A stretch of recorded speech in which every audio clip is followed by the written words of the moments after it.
Welcome to VLGA Connect. My name is Catherine Arndt and I'm the Chief of the VLGA Connect studio. I hope you enjoy today's Connect episode brought to you by the VLGA, the national broadcaster on all things local government.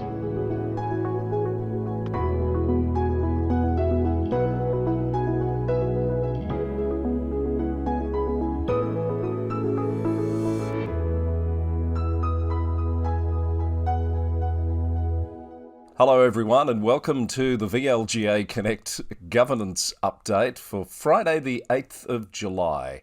And a big thank you to our sponsors Hunt and Hunt Lawyers who bring you the program each week as part of VLGA Connect. Steve Cooper, you're looking a little bit chilly there. Well, I was about to say you could have said a chilly Friday the 8th of July, Chris. Good morning. Very true. Good morning to you. So, as for those who are watching on YouTube, this is our nod, I think, to it's been a particularly cold winter's week, Steve.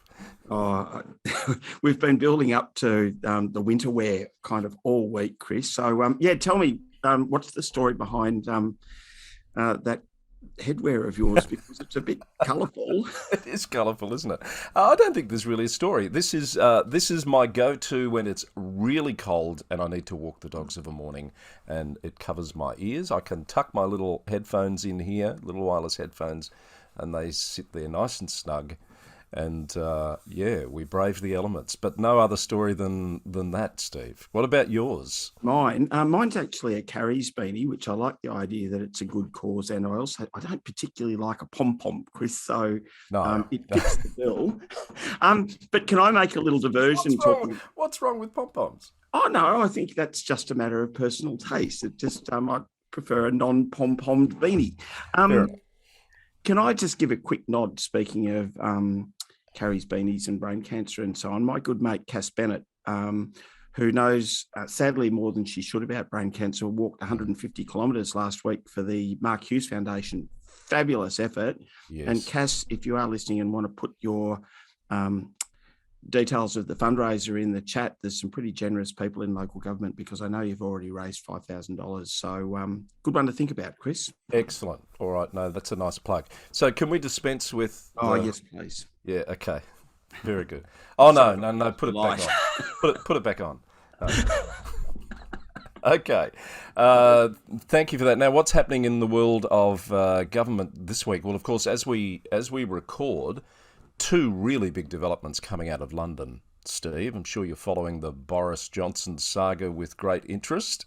Oh, if you don't mind, Chris. And for those that were listening during the summer series where we kind of gallivant around the world a bit more, we were kind of wondering back in January how long Boris would last. And his staying power has just been extraordinary. It has. That it really took the appointment of someone who'd behaved rather inappropriately to an office, and then a barefaced lie about what he knew about it, to be the tipping point where I think 59 ministers or parliamentary secretaries in the last few days have declared a lack of confidence in him.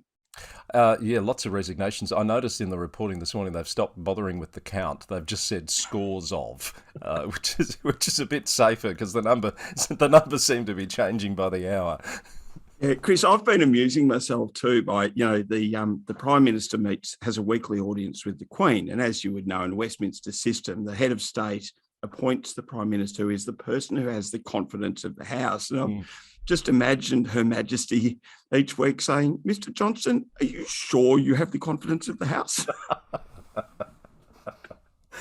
It's a shame they've announced that The Crown won't be going on beyond its next season, I think, because there's plenty of material for future seasons to come. There might be a hasty rethink going on. But Chris, did you also get a view of what's going on in terms of the interviews and demonstrations outside of the Parliament House in London? No, tell me about that. I know there's been protests, haven't there, and they've been celebrating since the news broke overnight.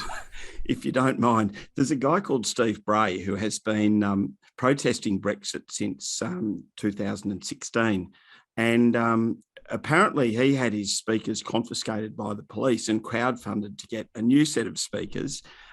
Hugh Grant, the actor, who's no fan of the Murdoch press, has tweeted, and no fan of Brexit either, I think, has tweeted Steve Bray and said, would you be able to broadcast the theme from Benny Hill, which you would know better as a Yakety sax. Yeah. And Steve Bray has obliged. So if you look at a succession of Conservative members being interviewed and listen closely, you've got the sound of the Benny Hill theme going in the background. Well, I think there are a couple of things. Firstly, we need to make sure that we keep the basic functions of government going. That's really important. There are, for example, no ministers in DfE at the moment. That needs to be sorted out. Secondly, I think we need to try and select a new leader as quickly as we reasonably can. Kind of says it all, really. That's gold. That's gold. I'm going to have to keep an eye out for that. And someone retweeted this morning. Sorry, folks, we'll get on to local government in a minute. An old interview with Boris Johnson asking how he spends his spare time. So he's going to have more time now to do some stupid thing he does with cardboard boxes to make buses and paint people in it. Did you ever see that? I saw that interview some months ago, Chris, but everything old's new again. Yeah, I had the sense he was making it up as he went along. Anyway, that's the Boris Johnson saga. While we're in London, curious or coincidence, Nick Kyrgios, I should say, has gone through to the Grand Slam final at Wimbledon. Will possibly be playing Novak Djokovic. So here comes Australia versus Novak once again. Curious? Oh, who knows, Chris? And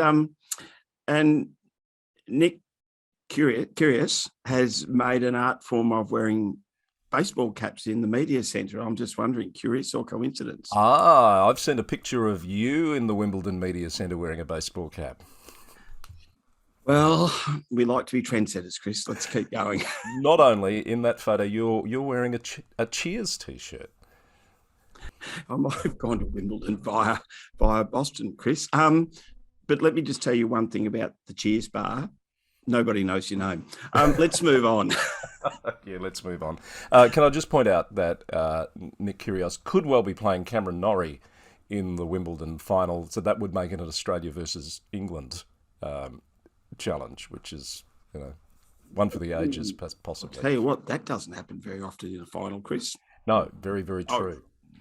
All right, so now let's move on to some local government news of the week. And I know you took some time out of your weekend to head off to Moreland on Sunday, Steve, for a very momentous occasion where the council chose Merri-bek as its potential new name, and it kicked off their NAIDOC Week celebrations. It did. They had a community event and a council meeting at the new Glenroy Community Hub, which is a fabulous building. Looks like it was an old school, Chris. And so start off with congratulations on that building. The event was terrific. Uncle Tony Garvey and Uncle Bill Nicholson did a welcome to country on behalf of the Wurundjeri.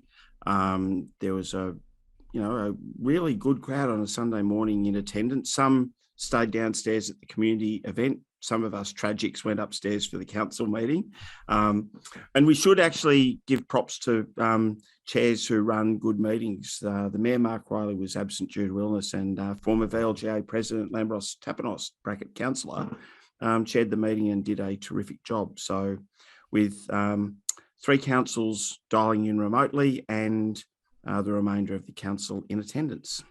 Okay, so, and there's the new rules that allow councillors to participate virtually being put to good effect. Absolutely, and as a side issue, Chris, and we won't stay there, but a lot of councils are looking at their governance rules at the moment because the sort of demise of the omnibus regulations and the change to the Act means that some elements that were covered now need to be picked up in the governance rules. So there's a lot of that review kind of work going on at the moment. And Steve, am I right in thinking it wasn't a unanimous vote to go with the name of Merri-bek? No, that's quite right, Chris. So the 5 councillors who were in attendance voted for the name change. The 3 councillors who were dialing in, including Councillor Yildiz from his car, which is just a sign of things to come, I suppose, voted against the name change. And I mean, I don't want to verbal them necessarily, but my take on the reasons for those councillors voting against was that they weren't satisfied with the consultation, which had seen 6,000 people voting because there was no option for no change of name, that would have been problematic. And we'll come back to the significance of council decisions once made, because the council had already decided that it would take steps to change the name. So that element of do we change the name was never on the table, and it would have been quite divisive kind of a question to ask, in my humble opinion. Yeah. Okay. So just to be clear, the three that voted against were the three that weren't physically present at the event. That's it. That's it. Okay. Just an interesting observation. So Merri-bek now is expected to become the name. In terms of the process, it goes off to the local government minister, and if the minister, now Melissa Horne, supports that, I've seen no indication that she wouldn't. Certainly the previous minister had indicated support. That would then need to go to Governor and Council to be formally ratified. That's it. And I would have thought state government has writ large and loud that it supports treaty and processes in support of treaty. You cannot imagine the government making a different decision, or the minister making a different decision.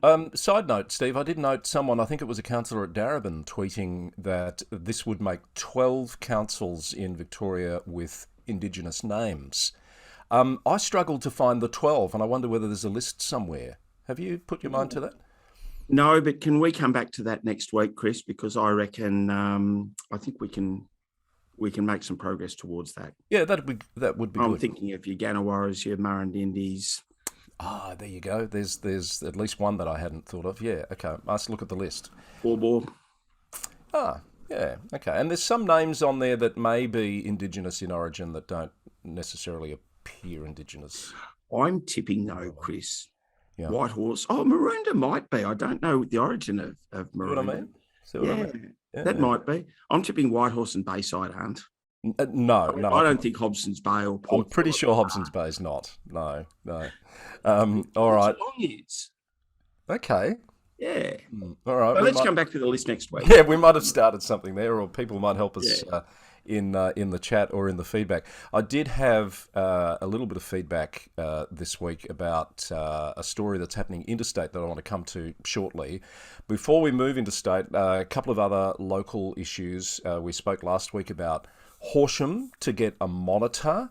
The announcement came out, I forget the timing of this, but I don't think we knew when we did our last program, did we? No. That was very gentle the way you did that. I think congratulations to Minister Horne and, in fact, former Minister Lean, because he has obviously provided an induction about the timing of ministerial announcements. Yes.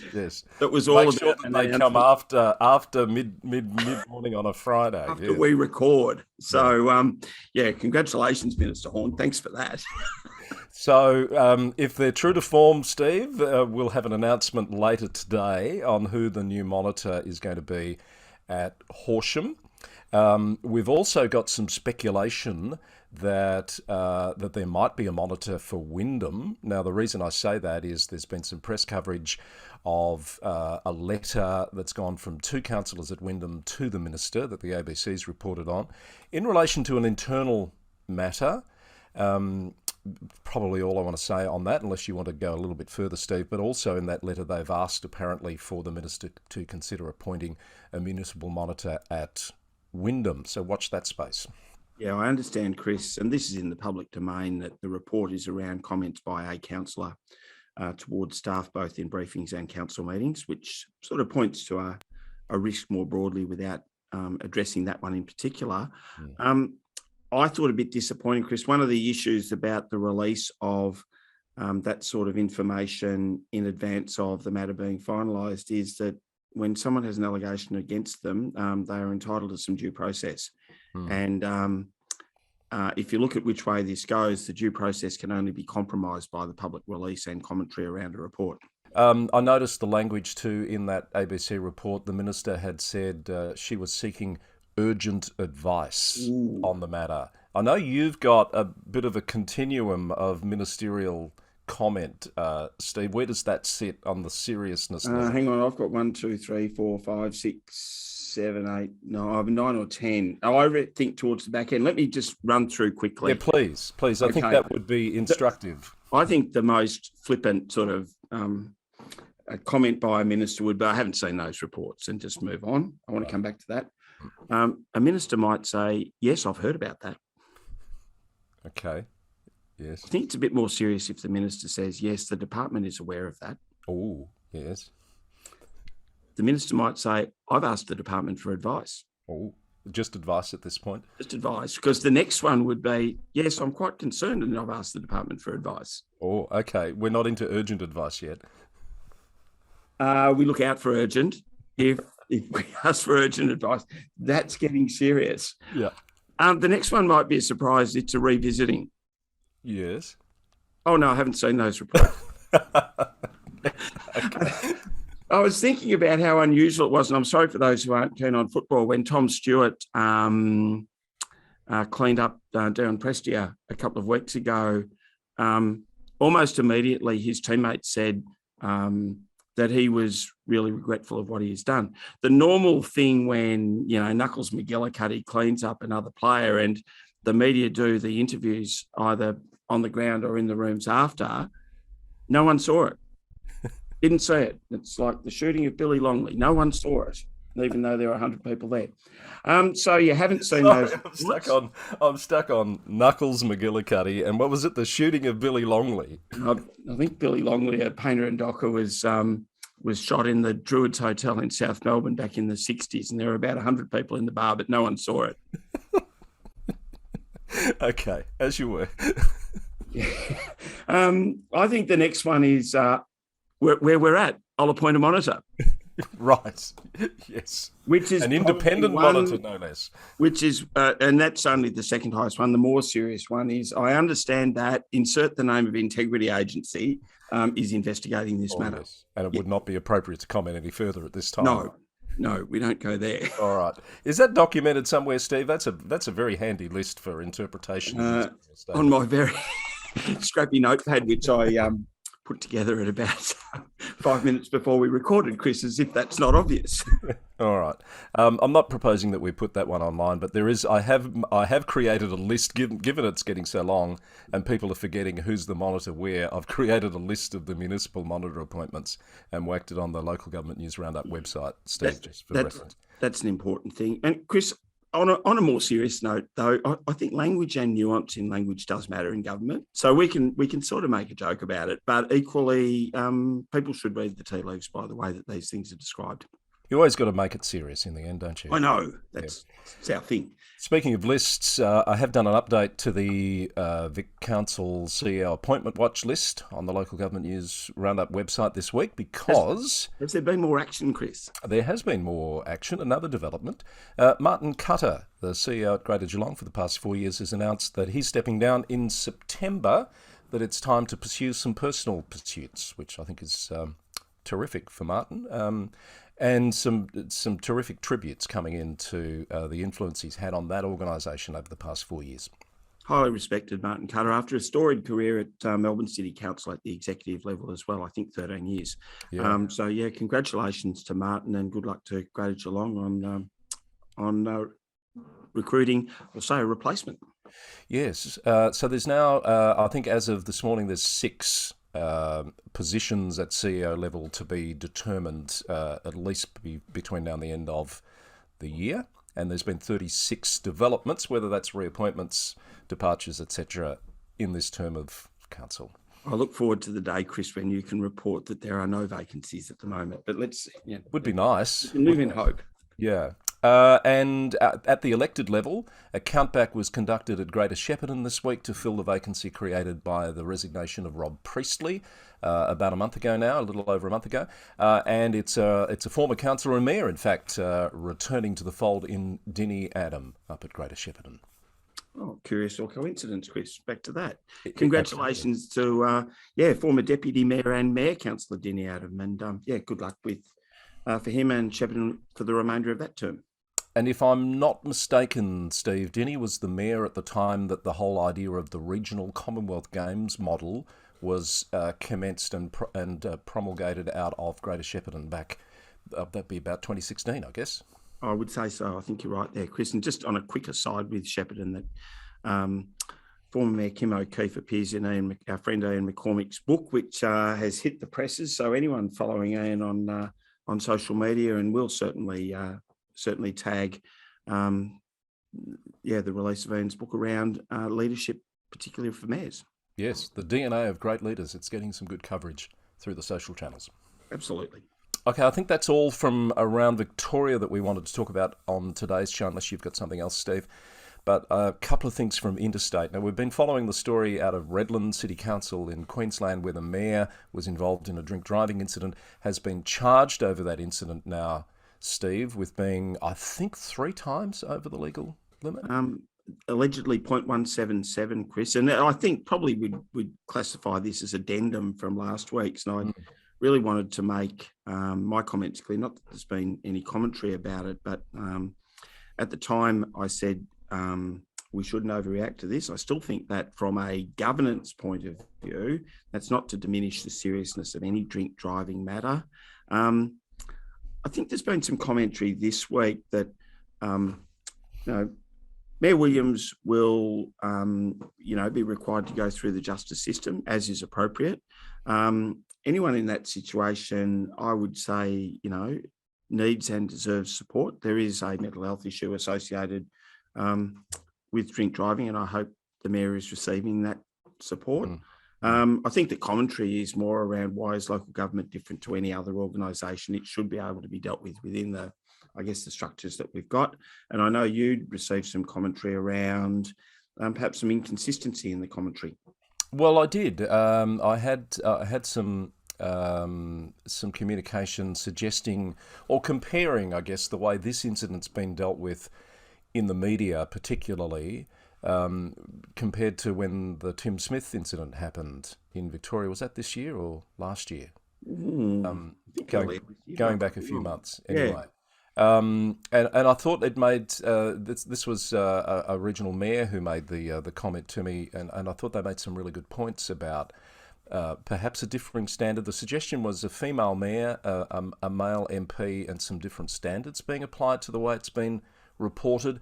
It's a bit difficult to line up 2 different states, 2 different political environments. Obviously, Tim Smith's a Liberal. Karen Williams, I understand, has been associated with the LNP for some years, although they are distancing themselves from her at the moment.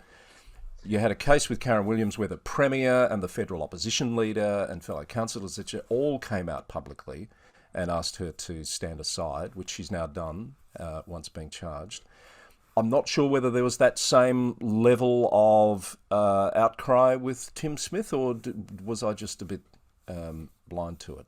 Yeah, I think, and I'm not familiar enough with the issue, Chris, but I would be looking for the motivation of the call. If the call is stand aside, concentrate on your well-being and the things that you need to do for you, which might be detracting from your council duties, well, maybe that's a comment in good spirit and in good faith. If it is stand aside for the purpose of obtaining a political scalp, well, I don't know, get in the bin. Yeah. And I think that's the bit that makes it a bit difficult to line up, the political motivations that are at play behind this. But if there is a double standard, that's not acceptable either. Karen Williams has stood aside.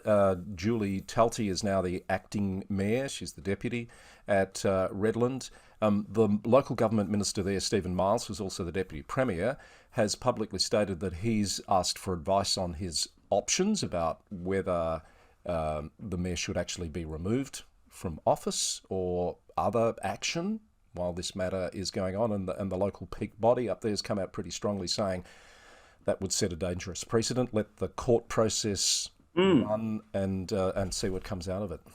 Yeah, and again, we'll bring it back to Victoria. That's the process we would have here is that if the inspectorate believed that, I guess, the reputation of the sector and the council was compromised by some pending charges, that they would go through a process at VCAT. And they've certainly done some work at the Supreme Court level to clarify that. Otherwise, the threshold for a councillor being ineligible to continue as a councillor in regard to being convicted of an offence, I think it's where the penalty is 2 years or more, is quite clear. I would hope that the Minister in Queensland doesn't take too long getting that advice, because I would have presumed it's relatively simple. Okay, and the minister in Western Australia has been busy again. Steve, we often comment on John Kerry. He's quite active on LinkedIn and the socials. A major package of reforms for the local government sector in Western Australia have been announced this week. There's a few things in there that we already have in place in Victoria. There's some other things that are a little bit interesting and slightly different. Have you had a chance to look? I'm reminded of a former boss of mine who used to say that plagiarism saves time. And in terms, substantially, a lot of the proposed reforms are very similar to what's occurring in Victoria. In terms of the penalties, the suspensions for breaches of the Act, the conduct of live meetings with mandatory recording and live streaming, clearer rules around confidential meetings. All of those things we're used to. Some interesting separation from the political process around monitors, Chris. Yes, so under the reforms, a chief inspector of local government would be established, and that inspector would also then have the responsibility of appointing a panel of independent municipal monitors that would be used to go in and proactively fix problems, much like what's been suggested in the culture review here in Victoria, although I don't think I've heard anyone link that monitor panel to the inspectorate role. It's very much a ministerial role here. So that's an interesting difference. Yeah, and we forget sometimes that the ministerial role is also administrative, but it's often an interesting question about where things should sit, in the administrative or the political realm, if you like. Yeah. Yeah. Tougher penalties in this package of reform for councillors who are found guilty of serious breaches of the Act, and any councillor that is suspended 3 times would face a 10-year ban from holding the office of councillor. So that's pretty significant. Significant and, I suppose, interesting and useful. I'll still posit the view, Chris, that in a lot of cases the penalties won't matter or won't make a great deal of difference because people don't see that they're in that space until it's too late. So, yeah, the tougher penalties are terrific, but we need to help people to do the right thing. One thing I am constantly reminded of, Steve, as I monitor what goes on around the country in local government is everyone is dealing with this issue of culture and dysfunction from a minority of people at elected levels in particular that bring councils into disrepute. The issue in Tasmania is still going on at Waratah Wynyard, where the councillor there, Darren Fairbrother, has not stood aside. The minister's under pressure from the council, from others to step in and act, and is playing a very straight bat, while code of conduct complaints are dealt with. It's getting a bit farcical, to be honest. Yeah, and I'd have to say, Chris, it seems from here to be a bit of a sideshow that, if the Tasmanian Parliament had meant for someone in that situation to lose their role as a councillor, they would have legislated accordingly. They haven't. Can we all move on? In the meantime, they're conducting a wide-ranging review of the sector, and I'm sure these sorts of incidents will absolutely help. The legislation's never perfect, but we work with what we've got, and if there are shortcomings, we deal with it. I personally don't think it's not ideal. What the councillor was found guilty of was more than a bit unsavoury. The world's not going to stop turning now if he stays on the council. So, as I said, I kind of think. Fair enough. Move on. All right. Okay. Let's move on. Inner West in Sydney, for those who are following that, they put the idea of a de-amalgamation to the voters at the election last year and received a strong, I think it was about 65% support, for de-amalgamation. So that council is now developing a business case which has gone out for public consultation. That business case would ultimately go to the Minister for Local Government in New South Wales, and it's the government's call on whether to act on a de-amalgamation. So for those who don't recall, Ashfield, Leichhardt and Marrickville councils were brought together to form Inner West back in 2016, but enough people are saying we want to go back to the way it was for this to be a very seriously considered option. Really interesting one, Chris, and it rears its head from time to time in Victoria as well. There is a community in Hume on Phillip Island. Mansfield were successful in de-amalgamating. You would have to imagine that with the change of roles, the change in government, that it would be very difficult for a de-amalgamated council to have the resources to continue. So, watch this space as the reports flow from this. Yes, absolutely. And I've just been reminded of a late-breaking story that I'll come to in just a moment, Steve. I just wanted to comment on one more out of interstate, and that is up in Queensland at Ipswich.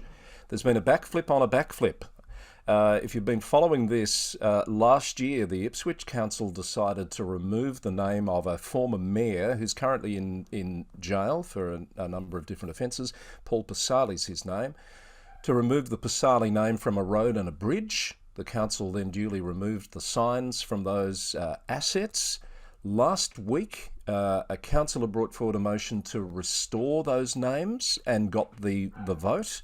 There's been a huge outcry from the community, the local community and beyond. My understanding is a special meeting's been called for next week on Tuesday, I think, and at least one councillor has changed their view, and it looks like they're going to backflip on the backflip. So I presume there's a governance nicety that some of us get a bit excited about, Chris, that the motion to restore the name wasn't a rescission of the previous name. It was just a motion to change the name to what it happened to be before. Yes. But the meeting next week is a rescission of that motion, either of which still undermines the public confidence in decision making. And I think you and I have talked before about the fact that a council that habitually puts out signals that it is prepared to change its mind is sending a signal to the community that you maybe should shout at us because we don't actually mean it when we vote on something. Yeah, exactly right. Yes, it sends the wrong message, doesn't it? Yeah, so do the research, get it right at the front end, allow the community to have confidence in your decisions might be a good thing. Exactly. Get it right the first time.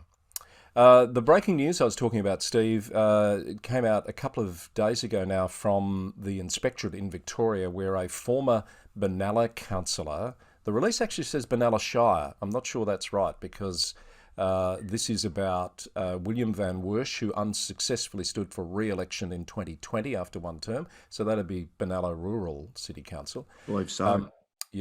Pleaded guilty to 6 charges related to personal interest return non-disclosures, was fined $5,000 without conviction and ordered to pay legal costs of $3,500. So here's an example of where the inspectorate is taking those personal interest return responsibilities extremely seriously. No surprises there. Michael Stefanovic had been very clear of the significance and importance of those returns. I believe in this case, Chris, there are a couple of returns not submitted and interests that were omitted from submitted returns as well. So, and the court probably got it right, in terms of the significance of the penalty and just falling short of conviction. So sends a strong signal though. The inspectorate laid 18 charges against Mr Van Wersh related to non-disclosures, failed to disclose a number of personal interests in 5 of his ordinary returns, which included companies in which he held office or a beneficial interest, as well as land interests and trust interests. Those charges were reduced after the defendant's offer of a guilty plea on 6 rolled-up charges. Interesting side note here, the inspectorate identified these issues as part of a project that it started in mid-2020 to examine 4,600 personal interest returns from 650 councillors at 78 councils looking for compliance with the requirements of the Act, and that led to these charges being laid. I'm thinking, Chris. Yes, what are you thinking, Steve? I'm thinking this might not be the only one. Time will tell. Yes. All right, thank you, Steve. Anything else from you this week? No, I think we've covered a bit of territory, so thank you for that. We certainly have. Thank you for your insights as always. Love that list of what do we call it? A scale of seriousness of ministerial comment. Ministerial scale of seriousness. There we go. You can't have that because that's an MSS. People will be confused. It's going to have to be a scale of ministerial seriousness. There you go. SMS, That's an so SMS. We can't have that either. Help. Folks, what's a good name for this scale of ministerials? Well, this will actually test who listens through to the end, Chris, won't it? Yes. Yes, it will. Very good. All right. Thank you, Steve. We might wrap it up there. I think we've jumped the shark for this week. I just do want to thank Tony Rownick and the team at Hunt and Hunt Lawyers for sticking with us as sponsors. Is Tony back from WA yet? Do you know? He made it back safely. Oh, good to hear. We need to catch up because he's got some interesting observations of local government in the West, I think. He sure does. We'll see what normalcy in local government looks like, Chris. Let's go. Thanks, Steve. Have a good week. Cheers, you too. Steve Cooper at the VLGA there, and that's VLGA Connect Governance Update for another week. Thank you for watching and listening, and we'll see you again soon. Hang on, don't go anywhere. We're back. You thought we'd finished. We thought we'd finished, but there's been some late-breaking developments this morning, Steve, so we're doing a governance update addendum. Chris, I am devastated. The spirit of former Minister Lean is just haunting us, and we spotted, as soon as we got off recording, a couple of really significant announcements that we just couldn't let go. So tell me about the wonderful Jessie Holmes.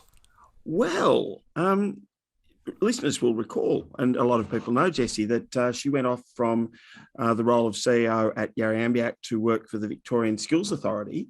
And as soon as I opened my LinkedIn after we got off recording, I see a post from the wonderful Jessie Holmes, as she's known, to say that it's been a whirlwind 6 months, but she's realised her heart belongs in local government. I could have told her that. Seriously, I seriously could have told her that. I think she actually said to me, Steve, when she departed Merri-bek, that she'd be back at some point in local government, but I'm not sure we thought it would be that quick. And Jessie is very grateful to the Victorian Skills Authority and her leadership there, but says her heart belongs in local government. So she is jumping back in, kicking off with an interim director role at Hindmarsh Shire Council, working with CEO Greg Wood. Good get for Hindmarsh. Congratulations, Jessie. It's great to have you back in the local government fold. Good get. Is that a very good get or a great get, Chris? No, it's a great get. No. It's a great get. It's the top on the scale of gets. It's at the top. Absolutely. No, congratulations to Jessie. That's fabulous news for her and for the sector. And the other bit of news is to do with the upcoming state government election and pre-selections. We've talked about upper house Liberal Party pre-selections. What have we got now? Labor Party pre-selections? Yeah, so Richard Willingham from the ABC just tweeted while we were recording, Chris, not that I'm bitter and twisted, that the Labor Party pre-selections for those seats where the ministers had announced their retirements had been announced, including the Southeast, I call it the Southeast Metro region. Mm-hmm. Southeast Metro region, and Mayor of Kingston, Steve Stakos, is one of the nominees. Ah, okay. Any other local government people on that list that we're aware of? None that are familiar to me, Chris, but there'll be more to follow, and I'd be very surprised in terms of, the Liberals have been announced, but in terms of Labor and some of the minor parties, if councillors don't pop up. All right. Now, just before we finish for the second time, I'm just checking the media centre to make sure that the minister hasn't announced anything this morning as yet, and the answer's no. So I think we're safe to finish off take two. I'll text the minister's office now and let them know that it's okay to do the release. We're not coming back again, Chris. All right. Thanks, Steve. And to you, the listener and viewer, as you were. Cheers, Chris.